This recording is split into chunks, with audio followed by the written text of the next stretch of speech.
L'écho pour tous, présenté par Mehdi Lutim.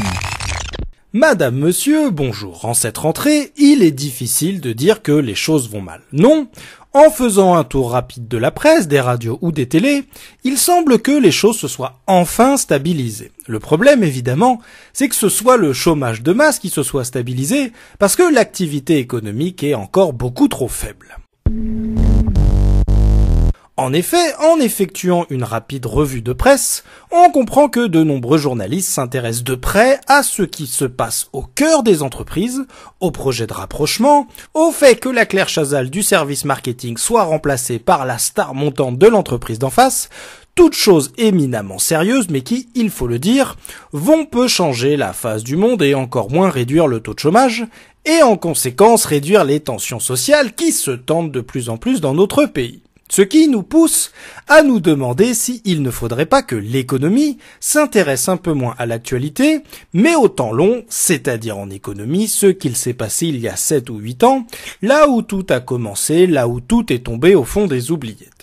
Et pour ce faire, comme ma parole ne vaut quand même pas grand-chose, j'appelle à la barre messieurs Foucault et Bourdieu, dont la parole vaut quand même quelque chose. Car ce qui caractérise une partie du travail de ces deux énergumènes, c'est leur application à valoriser les moments qui, dans le passé, ont vu s'affronter des alternatives que nous avons aujourd'hui complètement oubliées, au point qu'aujourd'hui, il n'y aurait plus d'alternatives envisageables. Un exemple trouvé aux oubliettes, c'est les suites de la crise des subprimes.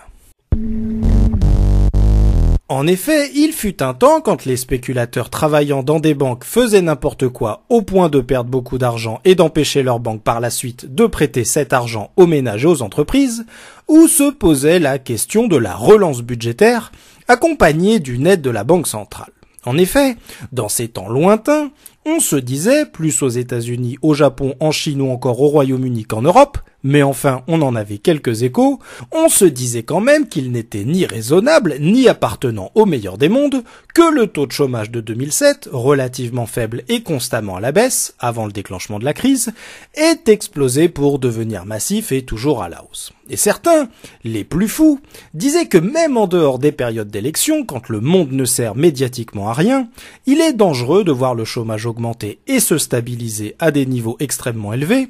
et d'autant plus élevés que les territoires de la République étaient plus pauvres, moins favorisés. Dangereux parce que même en dehors des périodes d'élection, il semblerait que la société existe toujours et que les groupes sociaux évoluent, pour le meilleur parfois, et pour le pire le plus souvent en période de chômage de masse. Et notamment parce qu'il y aurait un lien entre chômage et délinquance, mais aussi entre chômage et maladie, ou encore chômage et instabilité familiale, chômage et xénophobie, etc. Ainsi, il est parfois raisonnable de ne pas vivre au quotidien dans le feu de l'actualité, le nez sur le guidon, au point de perdre toute perspective, historique, mais aussi géographique, puisqu'on ne rappellera jamais assez qu'en France comme à l'étranger, tous les territoires ne sont pas également touchés par le chômage de masse et ses dramatiques conséquences sociales. L'écho pour tous, une chronique écrite et présentée par Mehdi Lutim sur Marmite FM 88.4.